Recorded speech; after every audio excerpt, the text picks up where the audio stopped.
Ma'am আসতে পারি? জি আসুন। আপনার নাম কি? রাহুল আবরার। রাহুল আবরার। দাঁড়িয়েছেন কেন, বসুন।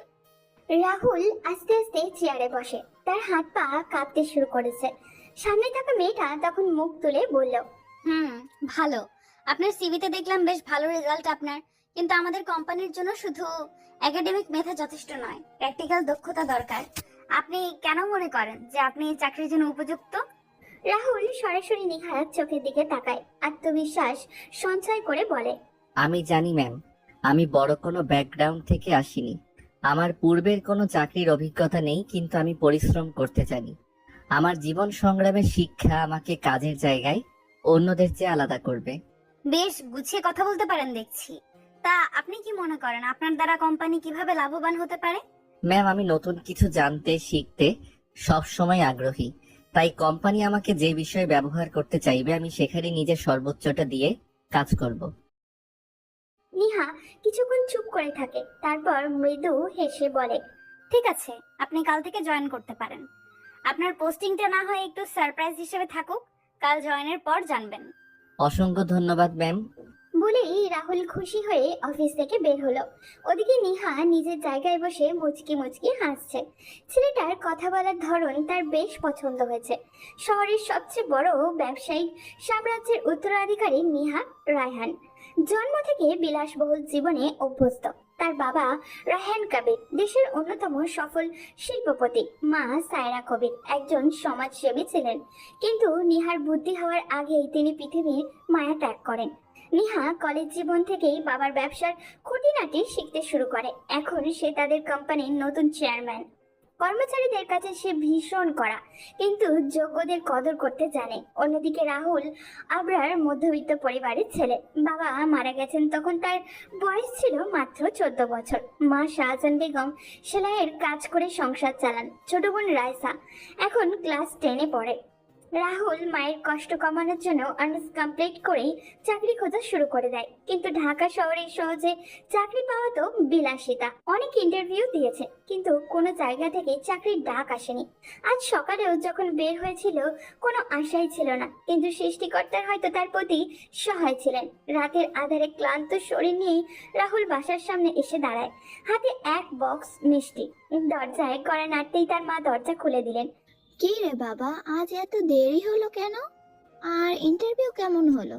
রাহুল কোনো উত্তর না দিয়েই হাসি মুখে মিষ্টির বক্সটা মায়ের হাতে তুলে দেয়। এরপর মাকে জড়িয়ে ধরলো শক্ত করে। পাশ থেকে রাইসা চোখ গোল গোল করে বলে, ভাইয়া, তার মানে তুমি চাকরি পেয়ে গেছো? রাহুল হাসি মুখে রাইসার কাছে গিয়ে বলে, হ্যাঁ রে পাগলি, আমি চাকরি পেয়ে গেছি। রাহুলের মা কথাটা শুনে নিজেকে আটকে রাখতে পারলেন না, কান্না করে দিলেন। রাহুল তার মাকে আবারও জড়িয়ে ধরলো। তখন তার মা কান্না করতে করতে বললেন, আলহামদুলিল্লাহ, আল্লাহর শুক্রিয়া, আমার আমার ছেলের এতদিনের কষ্ট সার্থক হলো। রায়সা খুশিতে চিৎকার করে ওঠে। রাহুল মায়ের পায়ে ছুঁয়ে সালাম করে। তার মা তার কপালে চুমু খেলেন। মা, এখন তোমার আর কষ্ট করতে হবে না। রাতের খাবার শেষে রাহুল ঘুমাতে যায়, কিন্তু উত্তেজনায় সহজে ঘুম আসতে চাইছে না ওর। তার এতদিনের কষ্ট যেখানে কাজে আসলো না, সেখানে আজ এত বড় কোম্পানিতে যেখানে কোনো আশাই ছিল না, সেখানে তার চাকরি হয়ে গেল। রাহুল এইসব ভাবতে ভাবতেই ঘুমিয়ে গেল। পরদিন সকাল সকাল রাহুল তৈরি হয়ে অফিসের উদ্দেশ্যে রওনা দেয়। প্রথম দিন, তাই সময়ের আগেই পৌঁছাতে হবে। অফিসের মূল ভবনে ঢোকার পর পিয়ন তার সামনে এসে দাঁড়ায়। রাহুলের পা থেকে মাথা পর্যন্ত দেখে বলল, স্যার, আপনি নতুন জয়েন হয়েছেন তাই না? জি ভাই, আজই জয়েন করলাম। চলুন, চেয়ারম্যান ম্যাডাম আপনাকে ডাকছে। রাহুল একটু অবাক হয়। হঠাৎ চেয়ারম্যান ম্যাডাম কেন তাকে ডেকেছে? পিয়নের পিছন পিছন নিহার অফিসে ঢুকে দেখে নিহা একটা ফাইল চেক করছে। রাহুলকে দাঁড়িয়ে থাকতে দেখে নিচে তাকিয়েই বলে, বসুন রাহুল। রাহুল চুপচাপ চেয়ার টেনে বসে। নিহা কিছুক্ষণ ফাইলটা দেখে সেটা টেবিলের উপরে রেখে রাহুলের দিকে তাকায়। রাহুল তো পাথরের মতো বসে আছে। তখন নিহা গম্ভীর সুরে বলে, রাহুল, আপনার দায়িত্ব বুঝিয়ে দেওয়ার জন্যই ডাকলাম। আজ থেকে আপনি আমার পিএ। রাহুল এক মুহূর্তের জন্য চমকে যায়, অবাক হয়ে নিহার দিকে তাকায়, কিন্তু নিহার কোনো ভ্রুক্ষেপই নেই। রাহুল তখন নিহাকে উদ্দেশ্য করে বলে, কিন্তু ম্যাম, আমার জানা মতে সেলস ম্যানেজার হিসেবে জয়েন করার কথা ছিল। মিস্টার রাহুল, আপনি নিজেই বলেছিলেন কোম্পানি আপনাকে যে জায়গায় যোগ্য মনে করবে সেখানে আপনি কাজ করবেন। আজই ভুলে গেলেন? সরি ম্যাম, আমি কৌতূহল বশত জিজ্ঞেস করেছি। It's okay. আপনার দায়িত্ব হলো আমার প্রতিটা মিটিং এ ও শিডিউল ঠিকমতো পরিচালনা করা। আমার সরাসরি নির্দেশ ছাড়া কারোর কথায় কাজ করবেন না। রাহুল কিছুটা দ্বিধাদ্বন্দ্বগ্রস্ত হলেও মাথা নাড়িয়ে সম্মতি জানায়। অন্যদিকে অফিসের ম্যানেজার ইমন এই খবর পেয়ে ভীষণ রেগে যায়। ইমন নিহার বাবার বন্ধুর ছেলে এবং এখানে চাকরি করার একটাই কারণ সে নিহাকে বিয়ে করতে চায়। হঠাৎ একটা ছেলেকে নিজের বিয়ে হিসেবে নিহা চাকরি দেওয়া ইমন এতটা রেগে যায় যে নিজে নিজে বলতে থাকে, এই রাহুল কোথা থেকে এলো? আমি তো এতদিন ধরে এখানে আছি, কই আমাকে তো আমার বিয়ে জানালো না, আর ওই ফকির এসে সরাসরি নিহার বিয়ে হয়ে গেল। ইমন রেগে অফিসের কয়েকজন কর্মচারীকে ডেকে বলে, শোনো, নতুন ছেলেটা কি যেন নাম, ও রাহুল, ও যেন তোমার কাজে কোনো সাহায্য না পায়, বরং সুযোগ পেলে ওর কাজে বাধা দেবে। একজন কর্মচারী তখন ইমনকে বলল, কিন্তু স্যার নতুন ছেলে তো, ও যদি ভালো কাজ করে তখন কি করব? চুপ করো, ও ভালো করুক আর যাই করুক, আমি চাই না ও এখানে টিকে থাকুক, বোঝা গেছে? সবাই তখন বাধ্য হয়ে মাথা নাড়ে। এদিকে রাহুল নিজের দায়িত্ব নিয়ে ব্যস্ত, কিন্তু সে জানে না যে তার বিরুদ্ধে ইতিমধ্যে এক ষড়যন্ত্র শুরু হয়ে গেছে। রাহুল নিজের ডেস্কে বসে অফিসের কাজ বোঝার চেষ্টা করছে। হঠাৎ ফোন কলে এক কণ্ঠ ভেসে এলো। রাহুল স্যার, চেয়ারম্যান ম্যাডাম আপনাকে কেবিনে ডেকেছেন। রাহুল চেয়ার থেকে উঠে দাঁড়ায়, দ্রুত নিহার কেবিনের দিকে রওনা দেয়। দরজা ঠেলে ভেতরে ঢুকতেই চোখে পড়ে নিহা চেয়ারে হেলান দিয়ে বসে ফাইল দেখছে। রাহুলকে দেখে তার চেনা চরিত সেই গম্ভীর কণ্ঠে বলল, বসুন রাহুল। রাহুল বিনীতভাবে বসে নিহা ফাইলের দিকে ইশারা করে বলল, এগুলো গুরুত্বপূর্ণ ডকুমেন্টস। কোম্পানির কিছু লিগ্যাল কন্ট্রাক্ট, বাজেট রিপোর্ট এবং ইনভেস্টমেন্ট প্ল্যান আছে এখানে। এগুলো রিভিউ করে আমাকে রিপোর্ট তৈরি করে দিন। সময় পাচ্ছেন 3 ঘন্টা, পারবেন? রাহুল ফাইলটা হাতে নিয়ে আত্মবিশ্বাসী কণ্ঠে বলে, আমি সর্বোচ্চ চেষ্টা করব ম্যাডাম। চেষ্টা নয়, কমপ্লিট করতে হবে। জানেন তো, জীবন একটা যুদ্ধ, আর আপনি এমন একটা পজিশনে আছেন যেখানে আপনার প্রতিদ্বন্দ্বী অনেকেই। তাই সামর্থ্যের প্রমাণ দিয়ে এখানে টিকে থাকতে হবে। রাহুল মাথা ঝাঁকিয়ে বেরিয়ে আসে। এরপর নিজের কেবিনে বসে মনোযোগ সহকারে কাজ শুরু করে। এক এক করে ফাইল খুলে পরে দরকারি জায়গায় নোট নেয়। এক্সেল শিট তৈরি করতে বিশ্লেষণ করে।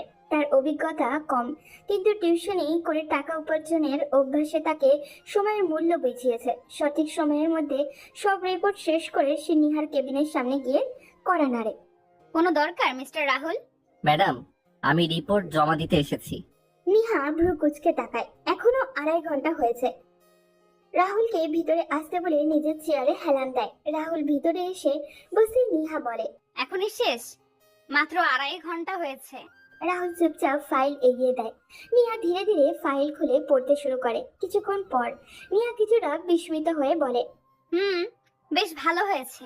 এত অল্প সময় এত নিখুঁত রিপোর্ট, বেশ impressive mister Rahul. Rahul chair থেকে উঠে দাঁড়ায়, মুখে সামান্য হাসি। চেয়ারম্যান ম্যাডামের মুখে এমন প্রশংসা শুনে তার ভেতরটা খুশিতে ভরে যায়। ধন্যবাদ ম্যাডাম। আচ্ছা শোনেন, কাল সকালে আমার সঙ্গে একটা মিটিং আছে চৌধুরী গ্রুপ অফ ইন্ডাস্ট্রিজ এর। আপনি আমার সঙ্গে যাবেন? রাহুল সম্মতি জানিয়ে মাথা নাড়ায়। তারপর নিজের কেবিনে ফিরে আসে। চেয়ারটায় আয়েশ করে হেলান দেয়। একটা চাপা আনন্দ তার মুখে। আজকের দিনটা সফল। সে চোখ বন্ধ করে কয়েক মুহূর্ত রিল্যাক্স করে। অন্যদিকে নিহা ডেস্কে বসে নিজের অফিসের সিসিটিভি ফুটেজে দেখতে থাকে। হঠাৎ সে রাহুলের কেবিনে ফুটেজে চোখ রাখে। স্ক্রিনে ভেসে ওঠে রাহুল চেয়ারে হেলান দিয়ে বসে আছে, চোখ বন্ধ, ঠোঁটের কোণে এক ধরনের প্রশান্তির ছাপ। নিহার ঠোঁটে একটা মুচকি হাসি খেলে যায়। নিহা নিজের মনে মনে বলে, বাহ, সে তো ভারী সুদর্শন। কথাটা বলেই নিজের কাছে নিজেই লজ্জা পায় সে। একটা অদ্ভুত অনুভূতি নিহার মনে খেলা করে। ঠিক তখনই দরজায় ঠকঠক শব্দ হয়। আসতে পারি নিহা? হ্যাঁ ইমন, আসো। ইমন ভেতরে ঢুকে গম্ভীর কণ্ঠে বলল, আমাদের তো কালকে মিটিং এ যাওয়ার কথা ছিল, কিন্তু আমাকে বাদ দিয়ে রাহুল কেন যাচ্ছে? নিয়া এক মুহূর্ত চুপ করে থাকে। ইমনকে তার পছন্দ না, কিন্তু তার বাবার জন্য সহ্য করতে হচ্ছে। নিহা ইমনের দিকে তাকিয়ে দৃঢ় কণ্ঠে বলে, রাহুল আমার পিয়ে ইমন। এখন থেকে আমি যেখানে যাব রাহুলও সেখানে যাবে। এটাই তো স্বাভাবিক। এটা নিয়ে এত রিয়েক্ট করার কি আছে? আসতে না আসতে যদি ওকে সব বুঝিয়ে দাও তাহলে আমার কি দরকার এখানে? তুমি এই কোম্পানির ম্যানেজার, তোমার কাজ ম্যানেজমেন্ট দেখা, আমার ব্যক্তিগত বিষয় নয়। ইমন দাঁতের দাঁত চেপে অফিস থেকে বেরিয়ে যায়। এরপর নিজের মনে মনে বলে, এই ছেলেটা থাকলে আমার এতদিনের সব প্ল্যান ভেস্তে যাবে। ওকে এখান থেকে কিছুতেই টিকতে দেওয়া যাবে না। প্রথম দিন অফিসে বেশ ভালোই কাটলো রাহুলের। পরদিন সকালবেলা অফিসে আসতেই দেখলো নিহা রেডি হচ্ছে। সেও সব ফাইল রেডি করে নিহার সাথে বেরিয়ে পড়লো। উদ্দেশ্য চৌধুরী গ্রুপ অফ ইন্ডাস্ট্রিজ। গাড়ির ভেতরে নিঃশব্দ পরিবেশ, শুধু গাড়ির ইঞ্জিনের মৃদু গর্জন শোনা যাচ্ছে। রাহুল গাড়ির জানলা দিয়ে বাইরে তাকিয়ে আছে, আর নিহা ফোনে মিটিং সংক্রান্ত কিছু নোট দেখছে। কিছুক্ষণ পর রাহুলই প্রথম নীরবতা ভাঙলো। ম্যাডাম, এই মিটিংটা কি খুব গুরুত্বপূর্ণ? হ্যাঁ, এটা আমাদের জন্য বড় একটা বিজনেস ডিল। চৌধুরী গ্রুপের সাথে পার্টনারশিপ হলে আমাদের কোম্পানির লাভ অনেক বাড়বে। এত বড় একটা ডিলে আমাকে নিয়ে যাচ্ছেন ম্যাডাম? আমি তো নতুন, যদি কোনো সমস্যা হয়। নিহা রাহুলের কথা শুনে রাহুলের দিকে বিরক্তি নিয়ে তাকায়। রাহুল কিছুটা ভয় পেয়ে যায়। নিহা রাহুলের ভয়ার্ত চেহারার দিকে তাকিয়ে মৃদু হেসে বলে, আপনি বেশ অদ্ভুত মিস্টার রাহুল। তবে একটা জিনিস মাথায় রাখবেন, এমপ্লয়ি হিসেবে বসের প্রতি অনুগত্য প্রকাশটাও এক ধরনের দায়িত্ব। তাই আমার সিদ্ধান্তের উপর আগামীতে প্রশ্ন তুলবেন না আশা করি। রাহুল নিহার ঠান্ডা মাথায় দেওয়া হুমকিটা বেশ ভালোই উপলব্ধি করতে পারল। নিহা এক ঝলক রাহুলের দিকে তাকিয়ে মৃদু হাসলো। গাড়ি থামলো চৌধুরী গ্রুপ অফ ইন্ডাস্ট্রির সামনে। সেখানে তাদের অপেক্ষায় দাঁড়িয়ে ছিল ওই কোম্পানির কয়েকজন কর্মকর্তা। তারা নামতেই ওদের ওয়েলকাম করা হলো। কনফারেন্স রুমে বসে আছে আরফ চৌধুরী, চৌধুরী গ্রুপের নতুন চেয়ারম্যান। বয়স 30-এর কাছাকাছি, দেখতে বেশ স্মার্ট। তার বাবা তৌফিক চৌধুরীর পর 7 মাস হলো কোম্পানিতে দায়িত্ব গ্রহণ করেছেন। এখন নিহাদের কোম্পানির সাথে এটাই তার প্রথম মিটিং। নিহা আর রাহুল মিটিং রুমে প্রবেশ করতেই আরফ চৌধুরী চেয়ার থেকে উঠে দাঁড়ালো। ওয়েলকাম মিস নিহা, অবশেষে আপনার সাথে সামনাসামনি দেখা হলো। থ্যাঙ্কস মিস্টার আরব, আশা করি আমাদের আলোচনা ফলপ্রসূ হবে। আরব চেয়ার টেনে বসলো। রাহুল ফাইল খুলে টেবিলে রাখলো। আরব চৌধুরী তখন তার সাথে থাকা লোকদের বলল, আপনারা একটু বাইরে যান, আমি মিস নিহার সাথে পার্সোনালি মিটিংটা করতে চাই।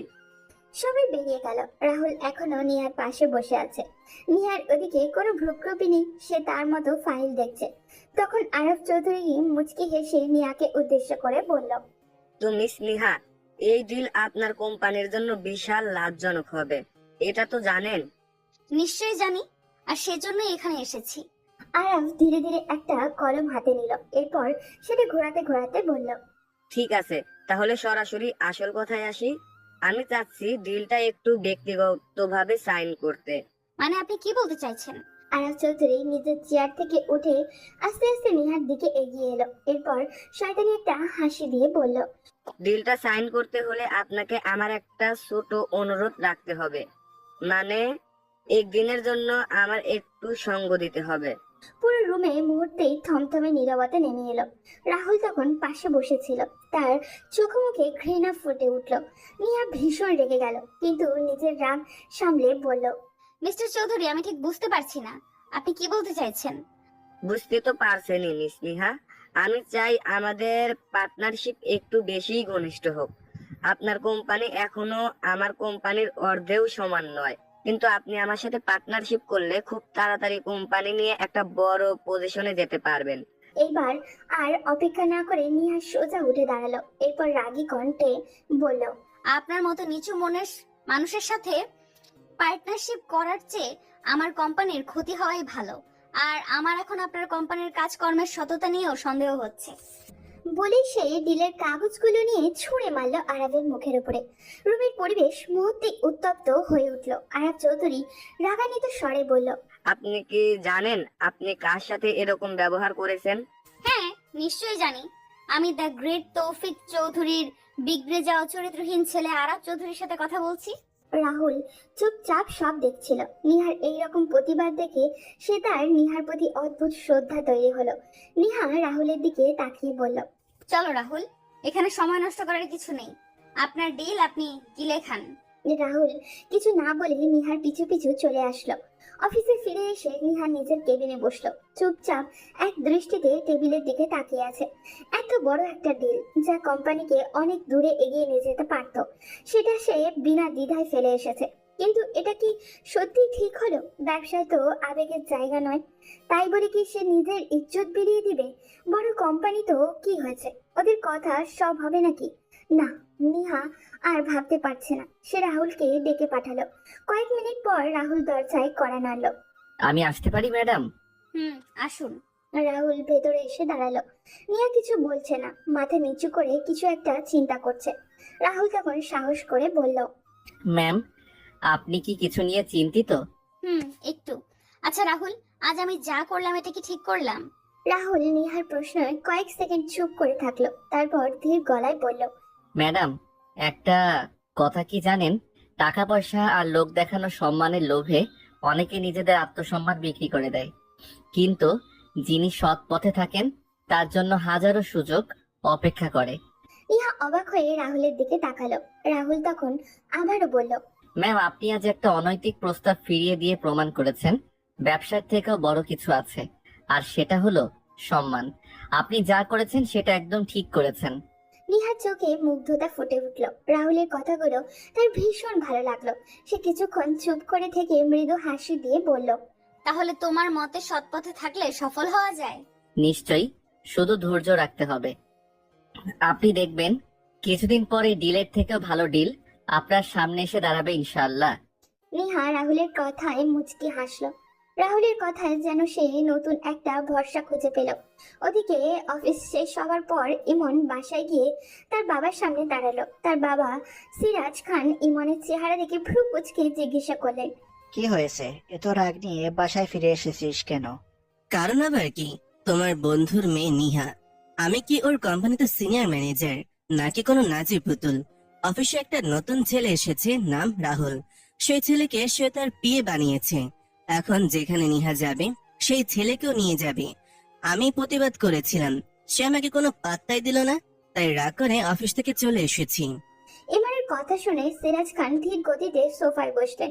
এক গ্লাস পানি হাতে নিয়ে চুমুক দিলেন, তারপর গভীরভাবে ইমনের দিকে তাকালেন। তুই একটা গাধা।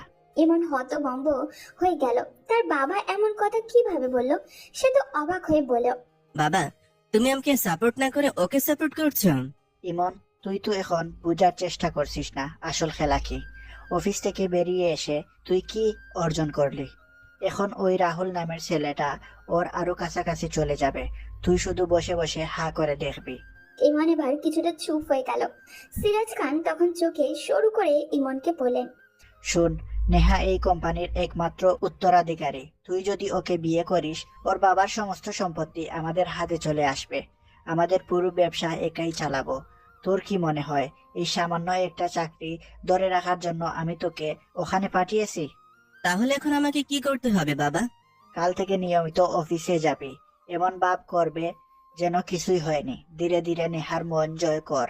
ওকে বুঝিয়ে দে তুই তার সবচেয়ে বিশ্বস্ত বন্ধু এবং ওর কোম্পানির জন্য তুই সব করতে পারিস। ঠিক আছে বাবা, এবার আমি আর ভুল করব না। পরদিন সকালে অফিসের গেট দিয়ে ইমন প্রবেশ করলো। কিছু কর্মচারী ওকে দেখে অবাক হয়ে গেল, কারণ কাল সে যাওয়ার সময় রেখে সবাইকে বলে গিয়েছিল সে আর এই অফিসে আসবে না। এই খবর নিহার কানেও গিয়েছিল। সে তো মনে মনে মহা খুশি, একটা ঝামেলা অন্তত কমবে। ইমনকে দেখে একজন কর্মচারী ফিস ফিস করে বলল, কাল তো খুব রেগেছিল, আজকে আবার ফিরে এলো। এদের কর্মকাণ্ড কিছুই বুঝি না। ইমন অফিসে ঢুকে সরাসরি নিহার কেবিনের সামনে গিয়ে দাঁড়ালো। দরজায় নক করলো। ভিতর থেকে নিহার গলা শোনা গেল, কে? ভেতরে আসো। ইমন দরজা খুলে ঢুকলো। নিহা ইমনকে দেখে একটু অবাক হয়ে বলল, ইমন, তুমি এখানে? কাল শরীফ সাহেব বললো তুমি নাকি সব ছেড়ে দেবদাস হয়ে চলে গিয়েছিলে। ইমন মৃদু হাসলো। নিহা তো ভীষণ অবাক, এই ছেলে কি পাগল হয়ে গেল নাকি? নিহাকে আরো অবাক করে দিয়ে ইমন নরম কণ্ঠে বলল, নিহা, সেদিন আমার রাগের জন্য দুঃখিত। আসলে একটু বেশি আবেগপ্রবণ হয়ে গিয়েছিলাম। তুমি আমার খুব ভালো বন্ধু, তাই হুট করে তোমার উপর রাগ দেখিয়েছি। প্লিজ ক্ষমা করে দাও। নিহা কিছুক্ষণ ইমনের দিকে তাকিয়ে থাকলো। না, এটা স্বাভাবিক নয়। নিশ্চয়ই ইমনের কোনো প্ল্যান আছে, কিন্তু এখন তাকে স্বাভাবিক হতে হবে। তাই নরম কণ্ঠে বলল, আচ্ছা ঠিক আছে, তবে ভবিষ্যতে এইভাবে অপ্রয়োজনীয় রাগ দেখাবে না। অবশ্যই না, এখন থেকে আমি তোমার প্রতি আরো অনুগত থাকবো। এবার তোমার যে কোনো প্রয়োজনে আমি পাশে থাকবো। নিহা মাথা নাড়ালো। ইমন বেরিয়ে নিজের কেবিনে চলে গেল। নিহা নিজের কেবিন থেকে বাইরে বের হচ্ছিল, ঠিক তখনই রাহুল অফিসে ঢুকলো। নিহার চোখ আটকে গেল রাহুলের উপরে। সাদা শার্ট, কালো প্যান্ট। শার্টটা সুন্দরভাবে ইন করা, হাতা গুটিয়ে রাখা, চুলগুলো পরিপাটি করে সেট করা, একদম যেন সিনেমার নায়কদের মতো লাগছে ওকে। নিহা কিছুক্ষণ হতভম্বের মতো রাহুলের দিকে তাকিয়ে থাকলো। ওই ছেলেটা দেখতে এত হ্যান্ডসাম কবে থেকে হলো? কালো তো ছিল, কিন্তু আজ কেমন যেন বেশি স্মার্ট লাগছে। রাহুল নিহাকে সালাম দিতে নিজের কেবিনে গিয়ে ঢুকলো। নিহাও দ্রুত নিজের কেবিনে ঢুকে পড়লো, কিন্তু কৌতূহল যেন কিছুতেই কমছে না। নিহা কেবিনে বসে সিসিটিভি ক্যামেরায় ফুটেজের দিকে তাকিয়ে থাকলো। রাহুলের কেবিনটা স্পষ্ট দেখা যাচ্ছিল। নিহা রাহুলকে দেখে যাচ্ছিল এক নজরে। এভাবেই কেটে গেল এক সপ্তাহ। এখন এটা নিহার নিয়মিত রুটিনে পরিণত হয়েছে। নিহা নিজের অজান্তেই রাহুলের প্রতি দুর্বল হয়ে যাচ্ছে। প্রতিদিনের মতো নিহা রাহুলের কাজ করা দেখছিল। ঠিক তখনই তার নজরে এলো একটা মেয়ে এমপ্লয়ি রাহুলের কেবিনে ঢুকছে। মেয়েটির একটা ফাইল নিয়ে রাহুলের টেবিলে রাখলো। এরপর মিষ্টি হেসে বলল, রাহুল স্যার, এই ফাইলটা নিয়ে একটু হেল্প করবেন? বুঝতে পারছি না। অবশ্যই, বসো। সিসিটিভি ফুটেজে কথা শোনা গেল না। এটা দেখে নিহার মনে কেমন যেন একটা চাপা অস্বস্তি কাজ করলো। তার বুকের ভিতরে কেমন যেন মোচড় দিয়ে উঠলো। তার মনে হতে লাগলো, এই মেয়ে এখানে আসলো কেন? রাহুল এত হাসছেই বা কেন? ওর কি দরকার অন্য কর্মচারীদের সাহায্য করার? এর জন্য তো ইমনকে ম্যানেজার হিসেবে রাখা হয়েছে। নিহা দেখলো মেয়েটা ইচ্ছা করেই হেসে হেসে রাহুলকে টাচ করে কথা বলছে। এটা দেখে নিহার রাগে ফেটে পড়লো। সে দ্রুত রাহুলকে কেবিনে ডেকে পাঠালো। পিয়ন রাহুলের রুমে গিয়ে বলল, রাহুল স্যার, চেয়ারম্যান ম্যাডাম আপনাকে কেবিনে ডেকেছেন, দ্রুত আসুন। খুব রাহুল একটু অবাক হলেও ওঠে লিজা নামের সেই মেয়েটাকে কাছ থেকে বিদায় নিয়ে নিহার কেবিনে ঢুকলো। নিহা কিছু বলছে না দেখে রাহুল আস্তে করে বলল, ম্যাম আমাকে ডেকেছিলেন? আচ্ছা, একটা প্রশ্নের উত্তর দাও তো, তোমাকে এই কোম্পানিতে চাকরি দেওয়া হয়েছে কেন? রাহুল হতবাক হয়ে গেল। এমন প্রশ্নের মানে কি? সে আস্তে করে উত্তর দিল, মানে, আমাকে তো আপনার ব্যক্তিগত সহকারী হিসেবে নিয়োগ দেওয়া হয়েছে, আপনার কাজের সব সাপোর্ট করার জন্য। তাহলে তুমি অন্য কর্মীদের কেন সাহায্য করছিলে? রাহুল এবার সত্যি অবাক হয়ে গেল। নিহার কথার উদ্দেশ্যে সে এখনো বুঝতে পারেনি। তাই রাহুল শান্তভাবে বলল, ও, আপনি লিজার কথা বলছেন তাহলে? মেয়েটা একটা কাজ বুঝতে পারছিল না, তাই আমি একটু বুঝিয়ে দিলাম। এর জন্য তো ম্যানেজার আছে। তোমার কাজ শুধু আমাকে সাহায্য করা, অন্য কাউকে নয়। আমি বুঝতে পারিনি ম্যাম, সরি, আমি আর এমন করব না। নিহা গম্ভীর মুখে তাকিয়ে রইল। তার রাগ হচ্ছে রাহুলকে ওই মেয়েটার সাথে দেখে, কিন্তু রাগের কারণটা নিজে জানে না। নিহা ইশারা করতেই রাহুল মাথা নিচু করে কেবিন থেকে বেরিয়ে গেল। নিহা গভীরভাবে চিন্তা করতে লাগলো। আমি এভাবে রাগ দেখালাম কেন? ও তো অন্যায় কিছু করেনি, তাহলে আমি এতটা রেগে গেলাম কেন? এটা কি ঈর্ষা, নাকি ওর সাথে কাউকে আমার সহ্য হচ্ছে না? নিহা জানে না কেন, কিন্তু তার মনে হতে লাগলো রাহুল শুধু তার দিকেই তাকাবে, তার সাথে কাজ করবে। অন্য মেয়ের দিকে রাহুল কোনো তাকাবে না। এই অনুভূতির মানে কি? নিহাকে সত্যি রাহুলের জন্য কিছু ফিল করছে নাকি না? নিহা নিজের ভিতরে বিষাক্ত অনুভূতিকে প্রশ্রয় দিল। সে অফিস থেকে বেরিয়ে আসলো বাসায়। এসে নিজের রুমের দরজা বন্ধ করে শুয়ে রইল। তার ভালো লাগছে না কিছু। সময় চলমান কেটে গেছে 1 মাস। প্রতিটা দিন নতুন করে সে রাহুলের প্রতি আকৃষ্ট হচ্ছে। সে জানে না এর পরিণতি কি। লাস্ট কয়েকদিন রাহুলের কাজের উন্নতি দেখে অফিসের সবাই অবাক। আর প্রতিদিনই সে নিজের কাজে দক্ষতা দেখাচ্ছে। সে শুধু নিহার সহকারী নয়, বরং অফিসের গুরুত্বপূর্ণ একজন কর্মী হয়ে উঠেছে। নিহা বুঝতে পারছে এই ছেলেটার মধ্যে কিছু একটা আছে যা অন্য সবার চেয়ে আলাদা। আজ সকাল সকাল অফিসে সবাই চলে আসলো। ইমন বিদেশি কোম্পানির ডিলের কাগজপত্র নিয়ে নিহার কেবিনে গিয়ে দেখলো কেউই নেই। তাই নিহাকে ফোন করলো। হ্যাঁ ইমন, নিহা, খুব জরুরি এই ফাইলটা দেখানোর ছিল। আমি তো এখনো রাস্তায় জ্যামে আটকে গেছি। তুমি রাহুলের কাছে দিয়ে দাও, ও দেখে নেবে। না থাক, তুমি আসো, তারপর দেখাবো। তোমাকে যেটা করতে বললাম সেটা করো। রাহুলের কাছে যাও, ও দেখে নিবে। ইমন বিরক্তি হলেও বাধ্য হয়ে ফাইলগুলো রাহুলের কাছে নিয়ে গেল। রাহুল ফাইলগুলো ভালোভাবে দেখে কিছু গুরুত্বপূর্ণ জায়গায় ভুল ধরে ফেলল। ইমন তখন স্টাফ রুমে কথা বলছিল। কয়েকজন কর্মচারীর সাথে রাহুল তার কাছে এসে বলল, স্যার, এখানে কয়েকটা পয়েন্ট ভুল হয়েছে। এটা যদি ক্লায়েন্টের কাছে যায় তাহলে রিজেক্ট হওয়ার সম্ভাবনা বেশি। আপনি একটু দেখবেন। ইমন প্রথমে অবাক হলো, তারপর চারপাশে তাকিয়ে দেখলো স্টাফরা সবাই হাঁ করে তাকিয়ে আছে। সে এই কোম্পানির ম্যানেজার, 2টা বছর থেকে কোম্পানিতে চাকরি করছে, আর একটি নতুন ছেলে এসে কিনা তার ভুল ধরলো। ইমন প্রচন্ড রেগে গেল। সে এক মুহূর্ত দেরি না করে রাহুলের গায়ে ঠাস করে একটা চড় বসিয়ে দিল। রাহুল প্রতিবাদ না করে মাথা নিচু করে দাঁড়িয়ে রইল। ইমন তখন চিৎকার করে বলল, তুই কি মনে করিস তুই আমার থেকে বেশি জানিস? কয়দিন হয়েছে এই অফিসে ঢুকেছিস আর এখনই আমাকে জ্ঞান দিচ্ছিস? রাহুল হতভম্ব হয়ে গেল। পুরো অফিস স্তব্ধ, স্টাফরা সবাই কানাঘুষা শুরু করে দিয়েছে। রাহুল বিনয়ের সাথে বলল, স্যার, আমি আপনাকে ভুল প্রমাণ করতে কিছু বলিনি। আপনি আমার সিনিয়র।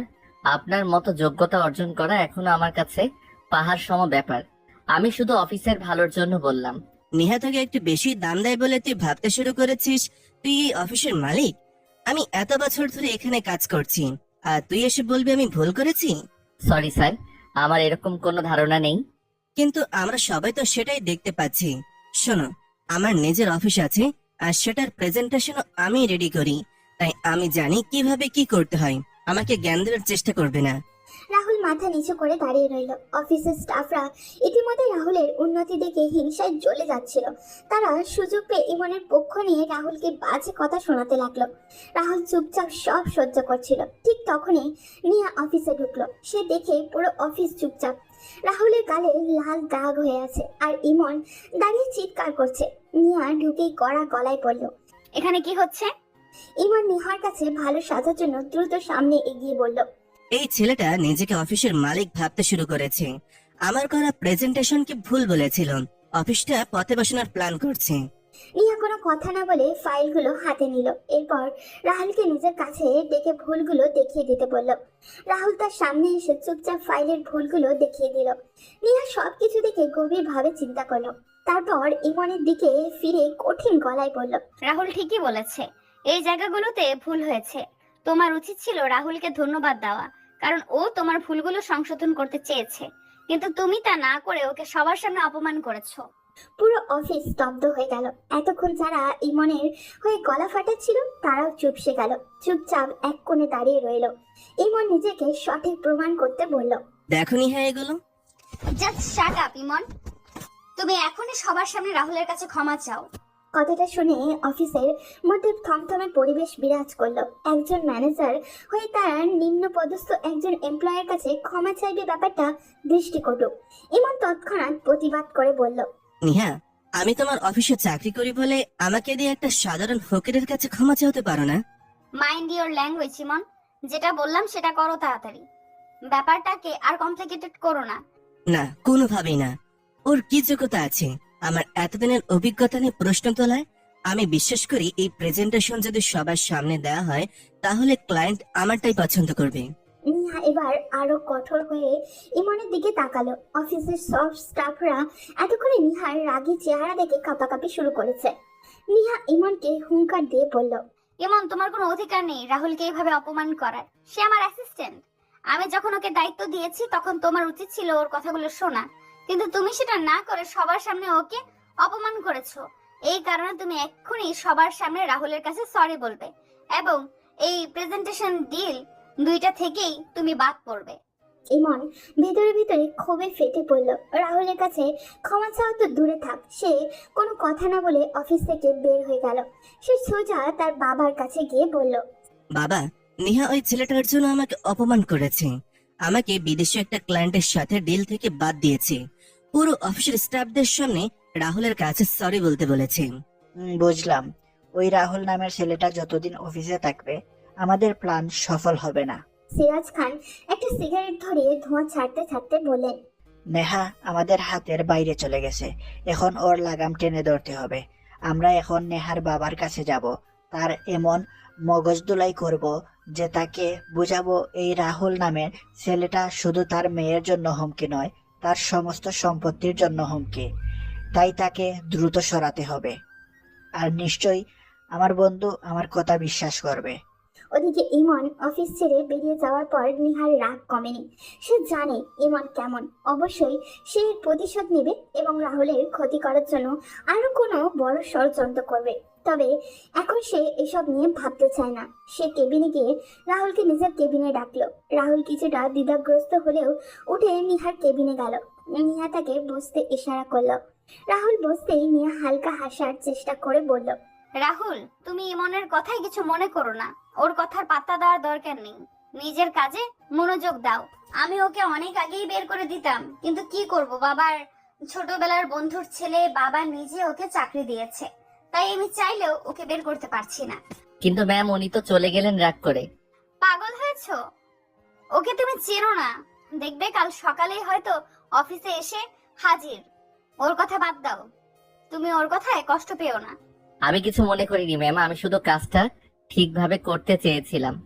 নিয়া কিছু বলল না, শুধু রাহুলের দিকে তাকিয়ে রইল।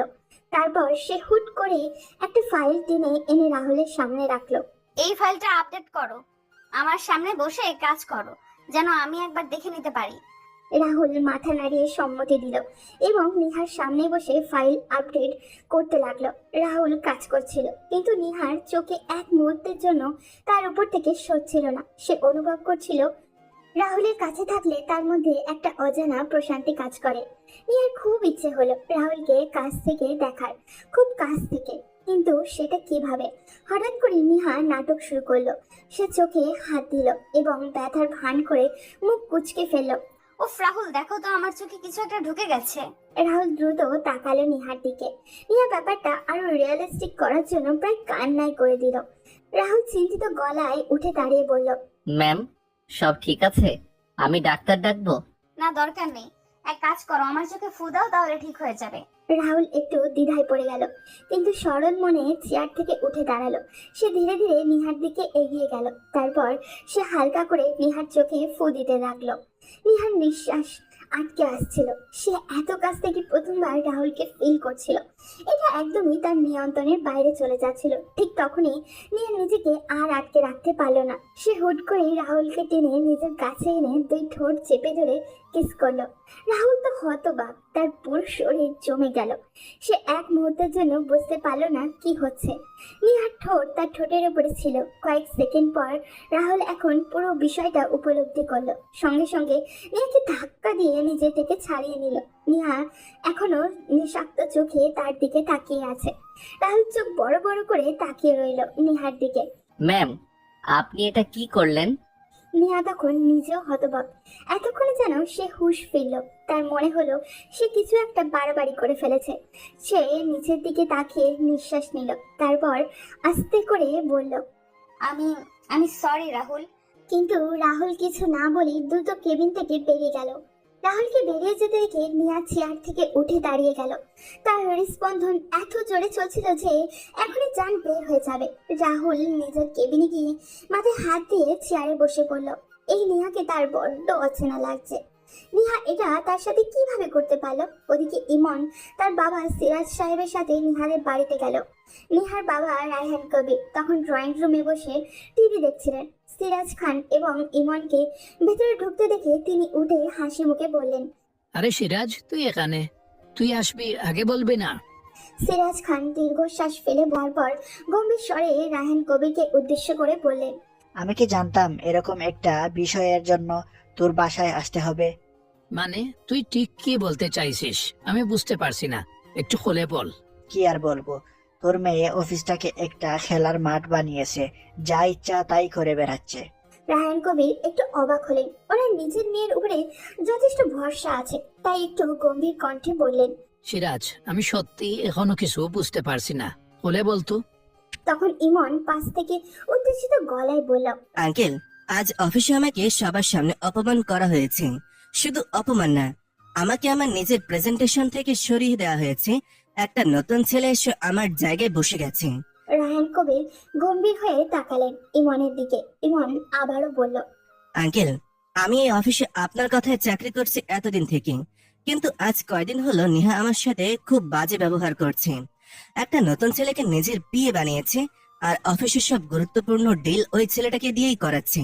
কে সেই ছেলে? আরে সাধারণ একটা কর্মচারী, নাম তার রাহুল। রায়হান কবির কিছুক্ষণ চুপচাপ তাদের দিকে তাকিয়ে রইলেন, তারপর ধীর গলায় বললেন, শোনো, আমি আমার মেয়ে নিহাকে খুব ভালো করে চিনি। সে অযথা কাউকে প্রাধান্য দেয় না। নিশ্চয়ই রাহুলের কোনো যোগ্যতা আছে বলেই সে ওকে সামনে এনেছে। রায়হান কবির কথাটা বলে থামতে পারেনি। ইমন সঙ্গে সঙ্গে প্রতিবাদ করলো, আঙ্কেল, আপনি ভুল করছেন।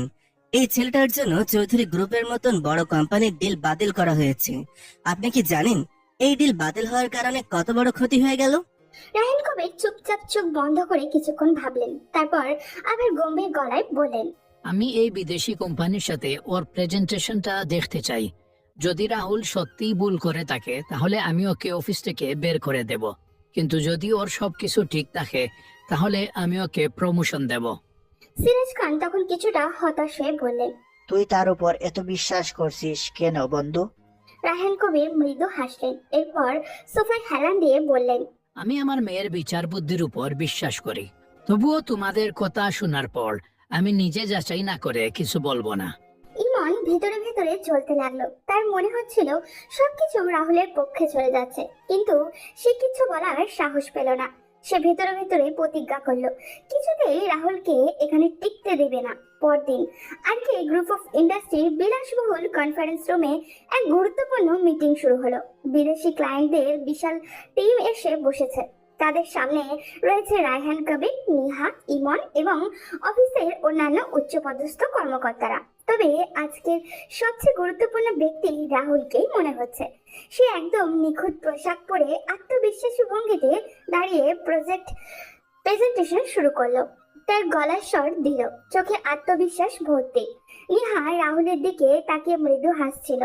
রাহুলের সৌন্দর্য তাকে প্রতিদিনই নতুন করে মুগ্ধ করে, তবে আজকে সেটা মাত্রা যেন কয়েক গুণ বেড়ে গেল। রাহুল প্রজেক্টের সামনে দাঁড়িয়ে বলল, স্যার, আমাদের কোম্পানির ভবিষ্যৎ পরিকল্পনার মূল উদ্দেশ্য হচ্ছে নতুন প্রযুক্তির সঠিক ব্যবহার নিশ্চিত করা। আমরা এমন কিছু পদক্ষেপ নিতে যাচ্ছি যা এই বাজারে আমাদের এক ধাপ এগিয়ে রাখবে। তখন সেখানে উপস্থিত একজন বিদেশি কর্মকর্তা বললেন, দ্যাটস গুড, বাট কিভাবে আপনারা অন্যদের থেকে আলাদা হবেন? স্যার, আমরা এখন থেকে শুধু প্রোডাক্টের কোয়ালিটির উপর নজর দিব না, বরং এর দামের উপরও চোখ রাখবো। আমাদের লক্ষ্য হচ্ছে একদম মানুষের ঘরে ঘরে পৌঁছে যাওয়া। আমরা বিশ্বাস করি অধিক প্রফিটের থেকে অধিক সেলের উপর। আমার বিশ্বাস যখন সেল বেড়ে যাবে তখন কম প্রফিটটাও আমাদের লাভের মুখ দেখাবে, সঙ্গে কোম্পানির নামটাও মানুষের মুখে মুখে চলে আসবে।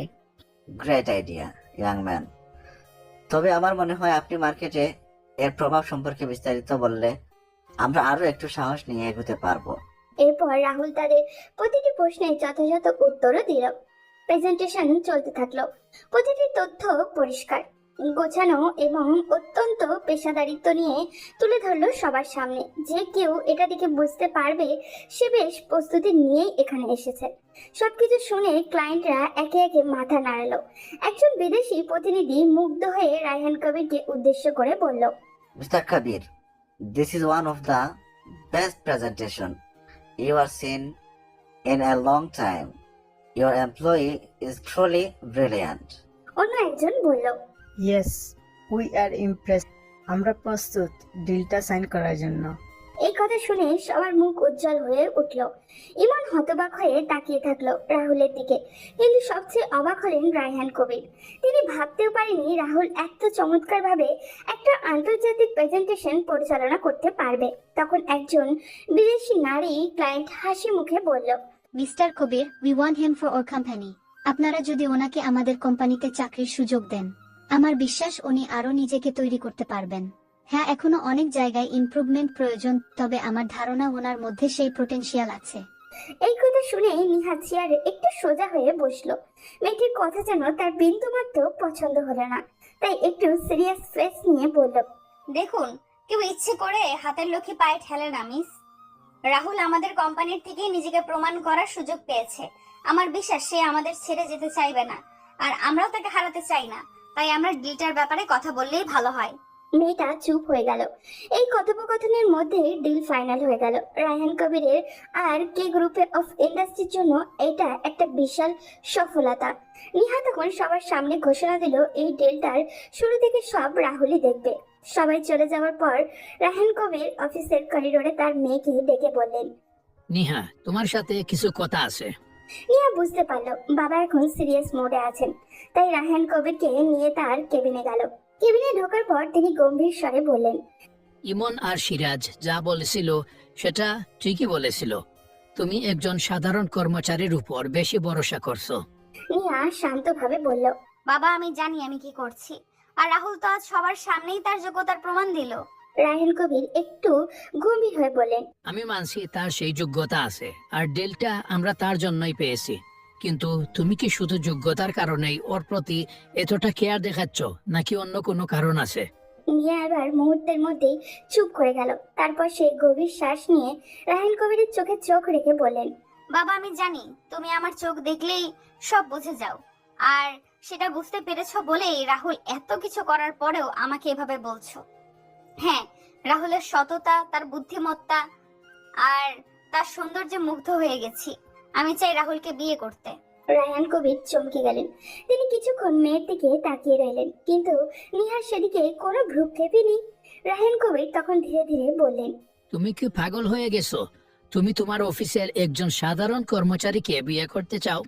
বাবা, আমার কাছে মালিক কর্মচারী কোনো ব্যাপার না। যার যোগ্যতা আছে, যার কাছে আমি ভালো থাকবো, তাকে আমি বিয়ে করব। সবচেয়ে বড় কথা, আমি তাকে ভালোবেসে ফেলেছি। রায়হান কবির এবার মেয়ের চোখে গভীর দৃষ্টিতে তাকালেন। নিহার চোখে মুখে তখন সিরিয়াসনেস ফুটে উঠেছে। তার বাবা তখন সেটা দেখে হাসলেন।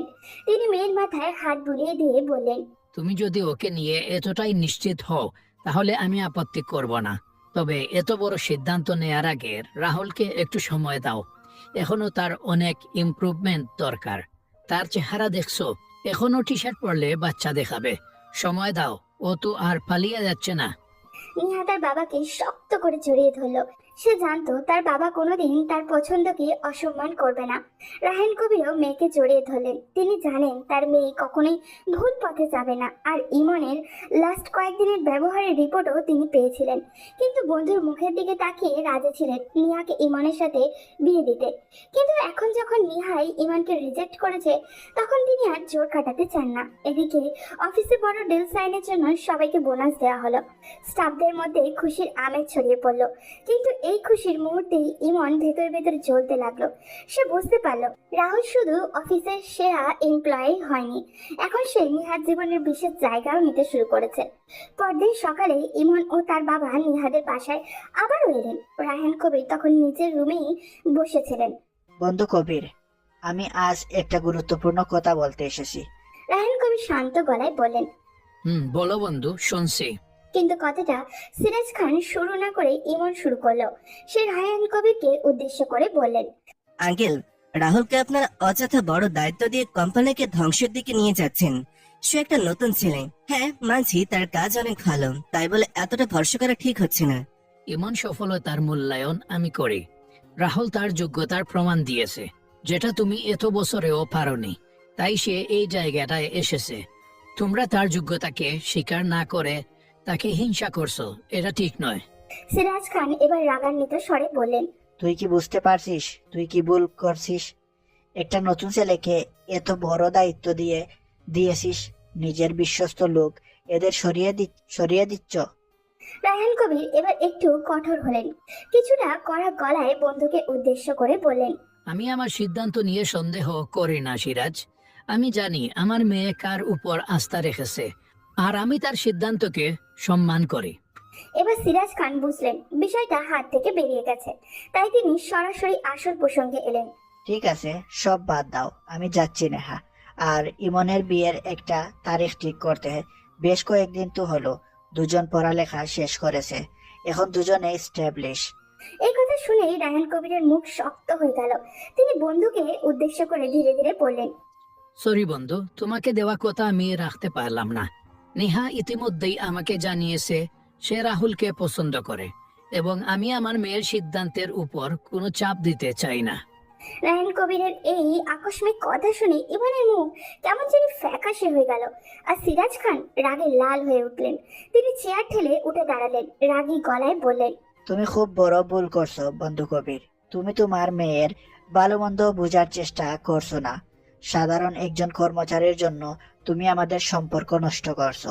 তোমরা বাবা মেয়ে পাগল হয়ে গেছো, জাস্ট পাগল হয়ে গেছো। রায়হান কবির চমকালেন না। তিনি জানতেন এটাই বলবে, তাই তিনি শান্তভাবে বললেন, আমি যা করি ভেবে চিন্তেই করি সিরাজ। তাই আমার মনে হয় ভবিষ্যৎ নিয়ে চিন্তা করা দরকার। ইমন যথেষ্ট সুদর্শন আর শিক্ষিত, তার জন্য ভালো মেয়ে হাতের কাছেই পেয়ে যাব।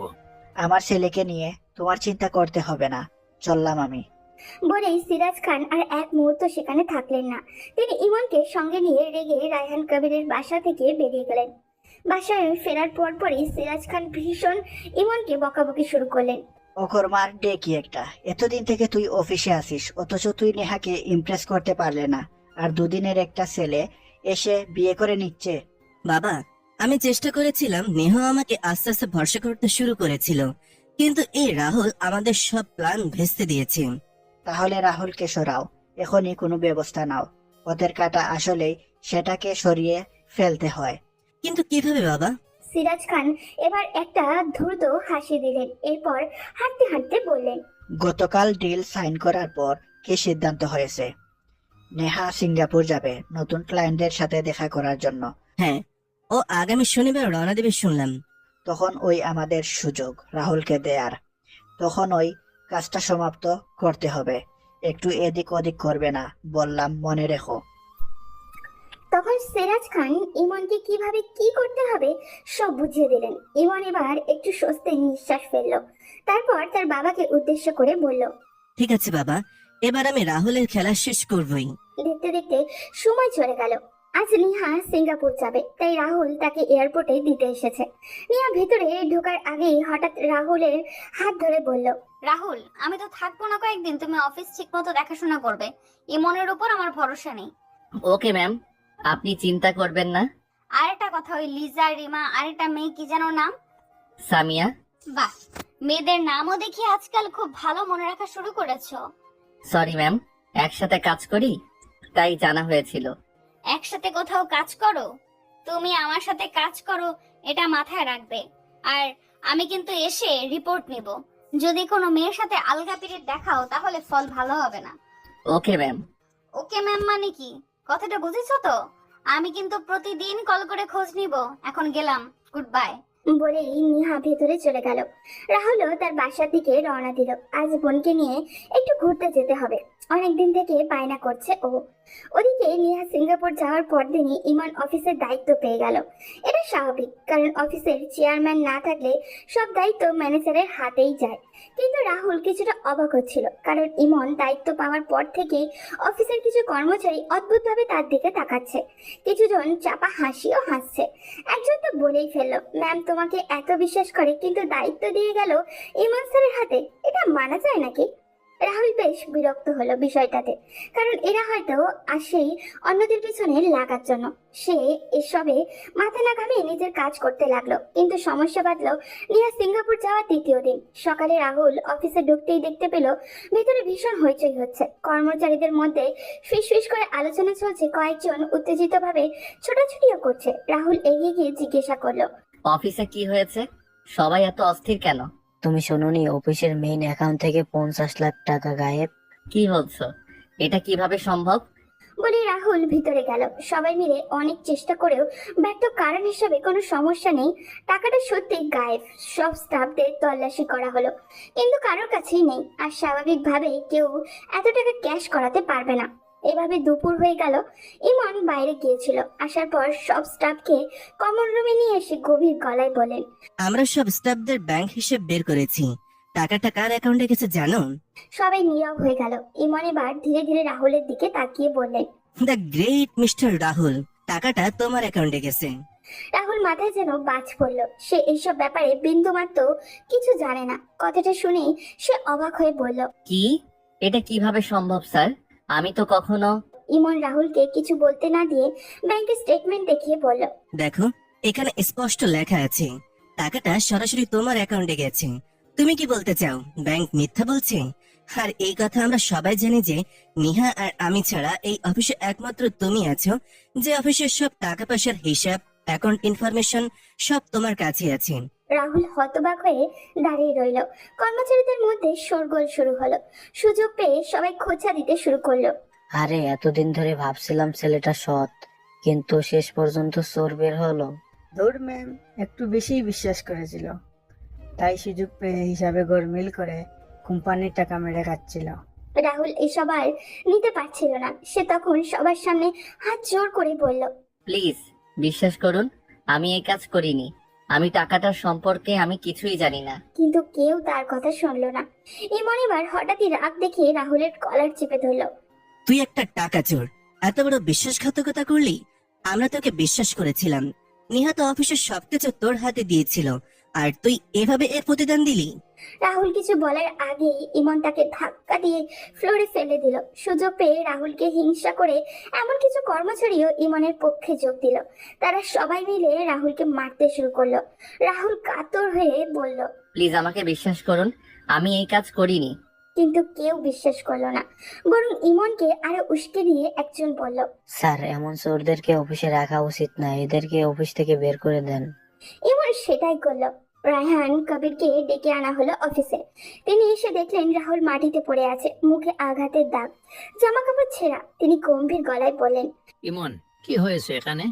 আঙ্কেল, আমরা খুব দুঃখিত, কিন্তু আপনার মেয়ে এই ছেলেকে অন্ধবিশ্বাস করেছিল, সেই সুযোগে ও চুরি করেছে। দেখুন ব্যাংক স্টেটমেন্ট, নিহা ওকে কোম্পানির অ্যাকাউন্টে সবকিছু দিয়ে দিয়েছিল, আর সে হিসেবে গরমিল করে নিজের অ্যাকাউন্টে 50 লাখ টাকা ট্রান্সফার করেছে। রায়হান কবির সন্দেহ নিয়ে স্টেটমেন্ট চেক করলেন। সত্যি দেখা গেল রাহুলের অ্যাকাউন্টে 50 লক্ষ টাকা গেছে। তিনি চুপ হয়ে গেলেন। রাহুল তখন অসহায় গলায় বলল, স্যার আমি এই কাজ করিনি, আমাকে ফাঁসানো হয়েছে। কিন্তু রায়হান কবির কিছু বললেন না। তিনি কিছুক্ষণ ভাবলেন, তারপর দীর্ঘশ্বাস ফেলে বললেন, এত বড় অন্যায়ের জন্য এই অফিসে তোমার জায়গা নেই রাহুল। বের হয়ে যাও এখান থেকে। তোমাকে চাকরি থেকে অব্যাহতি দেয়া হলো। আমি চাইলেই তোমাকে পুলিশে দিতে পারতাম, কিন্তু নিহার কথা ভেবে দিলাম না। এই কথা বলেই তিনি অফিস থেকে চলে গেলেন। রাহুল ভেতর থেকে একদমই ভেঙে পড়েছে। কিছুক্ষণের জন্য চুপচাপ দাঁড়িয়ে রইল। তারপর মাথা নিচু করে ধীরে ধীরে অফিস থেকে বেরিয়ে গেল। রাহুল মার খেয়ে অপমানিত হয়ে চোখে জল নিয়ে বাসায় ফিরল। দরজা খুলে তার মা অবাক হয়ে ছেলের এমন অবস্থা দেখে এগিয়ে এলেন। রাহুল, কি হয়েছে? তুই কাঁদছিস কেন? এই চোটগুলো কিভাবে লাগলো? রাহুল আর নিজেকে ধরে রাখতে পারল না। সে মায়ের বুকে মুখ লুকিয়ে ফুপিয়ে ফুপিয়ে কাঁদতে লাগলো। তার মা অবাক হয়ে মাথায় হাত বুলিয়ে দিচ্ছিল। রাহুল কাঁদতে কাঁদতে বলল, মা আমি চোর না, আমি কিছু করিনি, তবু আমাকে চোর বানিয়ে অফিস থেকে বের করে দিল। রাহুলের মা ধীরে ধীরে রাহুলের মুখ তুলে ধরলেন। ছেলের কান্না দেখে তার চোখও ভিজে গেছে। রাহুল তখন তার মাকে শুরু থেকে সবকিছু খুলে বলল। সব শুনে রাহুলের মা তাকে বললেন, বাবা, আমি তোকে বিশ্বাস করি। তুই কখনো কারো টাকা নিতে পারিস না। আল্লাহ আমাদের সাথে আছেন। আল্লাহ সত্যিবাদীদের পাশে থাকেন। একদিন সব সত্যি প্রকাশ পাবে, শুধু ধৈর্য ধর। রাহুলের মায়ের বুকে মাথা রেখে কাঁদতে লাগলেন। এরপর দিন থেকে প্রতিটা দিন যেন তার জন্য বিষের মতো হয়ে গেল। সে ঠিকমতো খাওয়া দাওয়া করতে পারছিল না। এক সপ্তাহ থাকার কথা থাকলেও 10 দিন পর নিহা সিঙ্গাপুর থেকে ফিরে এলো। সে অনেক ক্লান্ত ছিল, কিন্তু এক্সট্রা এই 3 দিন থাকার মূল কারণ হলো কিছু শপিং। সে রাহুলের জন্য নিজের পছন্দ মতো কিছু গিফট কিনলো। তার প্ল্যান ছিল ফিরেই রাহুল তার মনের কথা জানাবে। বাসায় আসার পর তার বাবার সাথে হাই হ্যালো ছাড়া তেমন কোনো কথাই হলো না। পরদিন অফিসে গিয়ে সে যা শুনলো তাতে তার শরীর হিম হয়ে গেল। নিহা ধীরে ধীরে চেয়ারে বসলো। মাথার ভেতর যেন বিস্ফোরণ হচ্ছিল। রাহুল চুরি করেছে? অসম্ভব, এটা একটা ষড়যন্ত্র। যারা এসব করেছে তাদের আমি ছাড়বো না, শেষ করে ফেলবো ওদের। সে দ্রুত অফিস থেকে বেরিয়ে বাসায় চলে আসলো। ড্রয়িং রুমে রায়হান সাহেবকে না পেয়ে সোজা বাবার রুমে ঢুকলো। বাবা, এটা কি শুনলাম? রাহুল নাকি চুরি করেছে? রায়হান কবির একটা দীর্ঘশ্বাস ফেললেন। তিনি মেয়ের পাগলামো বুঝতে পারছেন, কিন্তু সত্যিটা তো তিনি অস্বীকার করতে পারবেন না। তাই গম্ভীর কণ্ঠে বললেন, হ্যাঁ, ব্যাংক স্টেটমেন্ট অনুযায়ী টাকাটা তার অ্যাকাউন্টেই গেছে। আমি বিশ্বাস করতে চাইনি, কিন্তু প্রমাণ তো সবার সামনে। বাবা, আমি জানি রাহুল এই কাজ করেনি। এটি ইমন আর তার বাবার ষড়যন্ত্র। রায়হান কবির বিরক্তি নিয়ে বলেন, সেটা তুমি কিভাবে প্রমাণ করবে? আর আমি বুঝি না, তুমি একজন সাধারণ কর্মচারীর জন্য এত কিছু কেন করছো? নিহা শান্ত গলায় বলল, কারণ আমি তাকে বিশ্বাস করি। এর চেয়ে বড় কথা হলো আমি তাকে আমার নিজের থেকেও বেশি ভালোবাসি। বলে সে দ্রুত তার বাবার রুম থেকে বের হলো। সে কি করবে ভেবে উঠতে পারছিল না, পাগল পাগল লাগছিল নিজেকে। নিহা রাহুলের বাসায় ছুটে গেল। দরজায় নক করতেই রাহুলের মা দরজা খুলে দিলেন। নিহা ভিতরে ঢুকেই বলল, আন্টি, রাহুল কোথায়? ও বাসায় আছে, কিন্তু কেন? নিহা ভিতরে ঢুকতেই মলিন মুখে সোফায় বসে থাকা রাহুলকে দেখলো। রাহুলের হাস্যোজ্জ্বল চেহারাটায় এমন অসহায়ত্ব দেখে নিহার বুকটা ফেটে যাচ্ছিল। নিহা রাহুলের সামনে গিয়ে বলল, রাহুল, আমি জানি এটা ষড়যন্ত্র, আর এর পেছনে যারা আছে তাদের কাউকে আমি ছাড়বো না। তুমি প্লিজ অফিসে ফিরে এসো। রাহুল ধীরে ধীরে নিহার দিকে তাকালো। নিহা অসহায় দৃষ্টিতে তার দিকে তাকিয়ে আছে। রাহুল তার মায়ের দিকে তাকালো। তার মা ইশারায় না করলেন। তাই রাহুল নিহাকে বলল, ম্যাম, আমি যতদিন না নির্দোষ প্রমাণিত হচ্ছি ততদিন সেই অফিসে যাব না। তখন পাশ থেকে রাহুলের মা কঠিন গলায় বললেন, আমার ছেলের উপর যেখানে এত বড় মিথ্যা অপবাদ দেওয়া হয়েছে সেখানে আমি ওকে আবার পাঠাবো না। তাই তুমি ফিরে যাও মা। নিহা অনেকভাবে বোঝাতে চাইলো, কিন্তু কিছুতেই লাভ হলো না। সে মন খারাপ করে বাসায় ফিরে এলো। ওদিকে ইমন এবং তার বাবা নিজেদের কৌশল সফল হওয়ার আনন্দে আত্মহারা। সিরাজ খান খেতে বসে ছেলেকে উদ্দেশ্য করে বললেন, দেখেছিস, বললাম না নেহা সরে গেলে ওই ছেলেটাকে সরিয়ে ফেলবো। এখন সবকিছু আমাদের হয়ে যাবে। হ্যাঁ বাবা, এখন কোম্পানি একেবারে আমার নিয়ন্ত্রণে। নেহা হয়তো কিছুদিন মন খারাপ করবে, কিন্তু ওর কিছুই করার ক্ষমতা নেই। আঙ্কেল নিজে রাহুলকে বের করে দিয়েছে। ওদিকে নিহা অদ্ভুত একটা কাণ্ড ঘটালো। সে এমন একটা ভাব করলো যেন কিছুই হয়নি। পরদিন থেকে স্বাভাবিক অফিস করা শুরু করলো। স্টাফরা সবাই অবাক তার কাজকর্মে। 2-3 দিন পর যখন বিষয়টা একটু ঠান্ডা হলো, তখন নিহা অফিসের সিসিটিভি ফুটেজ চেক করলো। নিহা এবার অফিসের বিশ্বস্ত পিয়ন জাকিরকে ডেকে পাঠালো। পিয়ন সামনে দাঁড়াতেই নিহা নরম কণ্ঠে বলল, জাকির ভাই, সত্যি করে বলুন, সেদিন সকালে কি ঘটেছিল? জাকির ইতস্তত করলো। তার ভয় হচ্ছিল, কিন্তু সে রাহুলকে ভীষণ পছন্দ করত। তাই সাহস করে বলল, ম্যাডাম, আমি কিছু বলতে চাইনি, কিন্তু যেহেতু আপনি জিজ্ঞেস করলেন, ইমন স্যার সেদিন খুব সকালে অফিসে এসেছিলেন। তারপর তিনি একা বসে কিছু কাগজপত্র দেখছিলেন। এরপর দুপুরের দিকে রাহুল স্যারের নামে গুজব ছড়িয়ে পড়ে। নিহা আগে থেকেই জানতো এটা ইমনের কারসাজি, তবে এবার সেটা পুরো নিশ্চিত হলো। নিহা প্ল্যান করলো রাহুলকে যেভাবে ফাঁসানো হয়েছে নিহা ইমনকে হুবহু সেভাবেই ফাঁসাবে। তাই পরের দিন নিহা কৌশলে অফিসের ফান্ড থেকে ইমনের অ্যাকাউন্টে 1 কোটি টাকা ট্রান্সফার করলো। এছাড়া অফিসের নতুন যে ডিলটা সাইন হয়েছিল তার কিছু গুরুত্বপূর্ণ কাগজপত্র নিয়ে পিয়নের হাতে দিয়ে বলল, জাকির ভাই, আপনি দুপুরে লুকিয়ে ইমনের গাড়িতে এসব কাগজপত্র রেখে আসবেন। খবরদার কেউ যেন দেখতে না পায়। আচ্ছা ম্যাডাম। ঠিক দুপুরে খাবার সময় যখন সবাই ক্যান্টিনে ছিল, জাকির নিঃশব্দে ইমনের গাড়িতে কাগজগুলো রেখে দিল। দুপুরের খাবার শেষে অফিসে ফিরে নিয়া হঠাৎ হইচই শুরু করলো। সবাই আবারও উপস্থিত মঞ্চ তৈরি নাটক শুরু হলো আবারও। নিহা রেগে বলল, আমার অ্যাকাউন্ট থেকে 1 কোটি টাকা কোথায় গেল? এছাড়া অফিসের নতুন ডিলের গুরুত্বপূর্ণ কাগজগুলো হারিয়ে গেছে। এই অল্প সময় এত কিছু কে করলো? ম্যাম, আমাদের সবার ব্যাংক অ্যাকাউন্ট, গাড়ি চেক করুন। আমার মনে হয় না চোর এত অল্প সময়ে জিনিসগুলো কোথায় লুকাতে পারবে। আর এখানে সকাল থেকে যারা ছিল সবাই উপস্থিত। তখন একে একে সবার অফিস ব্যাগ চেক করা হলো, কিন্তু কিছুই নেই। এরপর গ্যারেজে গিয়ে সবাই বাইক গাড়ি চেক করা হলো। ইমনের গাড়ি খোলার পর দেখা গেল সেখানে ফাইলগুলো লুকানো ছিল। সবাই হতভম্ব হয়ে গেল। নিহা রেগে আগুন হয়ে ইমনের দিকে তাকালো। তুমি চুরি করেছো ইমন? আমার ভাবতেই লজ্জা লাগছে। তোমাকে আমি বিশ্বাস করেছিলাম। আমার তো ধারণা টাকাগুলো তুমিই নিয়েছো। না নিহা, বিশ্বাস করো, আমি এটা করিনি। কেউ আমার বিরুদ্ধে ষড়যন্ত্র করছে। কে তোমার বিরুদ্ধে ষড়যন্ত্র করেছে? এই অফিসে তো আমি এমন কাউকে দেখছি না। নিহা, বিশ্বাস করো, আমি জানি না এসব কি করে হলো। তুমি তো চুরি করোনি, তাই না? তাহলে রাহুলের বিরুদ্ধে সেদিন অপবাদ দেওয়া হলো। সেদিন সকালেই তুমি অফিসে এসেছিলে কেন? আমার তো মনে হয় ওই দিনও তুমিই সব করেছো। ইমন ভয় পেয়ে গেল। সে ঘামতে শুরু করলো। তা দেখে নিহা হুমকি দিয়ে বলল, ইমন, সত্যি বলো, না হলে এক্ষুনি পুলিশ ডাকবো। অবশেষে চাপে পড়ে ইমন স্বীকার করে নিল সে যে রাহুলের বিরুদ্ধে ষড়যন্ত্র করেছিল। সে চিৎকার করে বলল, হ্যাঁ, আমি সব করেছি। আমি টাকাটা রাহুলের অ্যাকাউন্টে পাঠিয়েছিলাম। আমি চেয়েছিলাম ওকে অফিস থেকে সরিয়ে দিতে। সবাই হতবাক হয়ে গেল। নিহা তখন দ্রুত তার বাবা রাহুলকে অফিসে ডেকে পাঠালেন। রাহুল যখন অফিসে এলো কর্মচারীরা লজ্জায় মাথা নিচু করে ফেলল।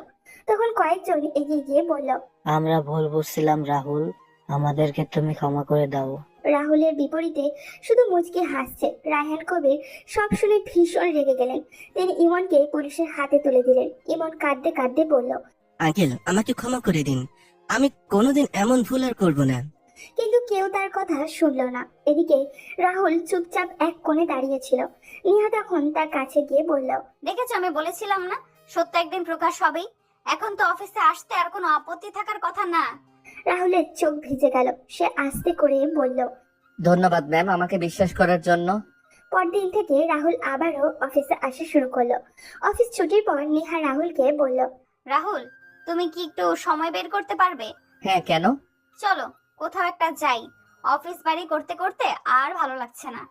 রাহুল কিছু না বুঝে নিহার সাথে বের হয়ে গেল। নিহা রাহুলকে নিয়ে একটা পার্কে গেল। সন্ধ্যায় নরম বাতাস বইছিল, চারপাশে আলোর ঝলকানি, পাখিদের ঘরে ফেরার শব্দ। রাহুল অবাক হয়ে বলল, ম্যাম আমরা এখানে কেন এলাম? নিহা কিছুক্ষণ চুপ থেকে গভীর দৃষ্টিতে রাহুলের দিকে তাকালো। তারপর ধীরে ধীরে বলল, রাহুল, তুমি কি বোঝো না আমি তোমাকে ভালোবাসি?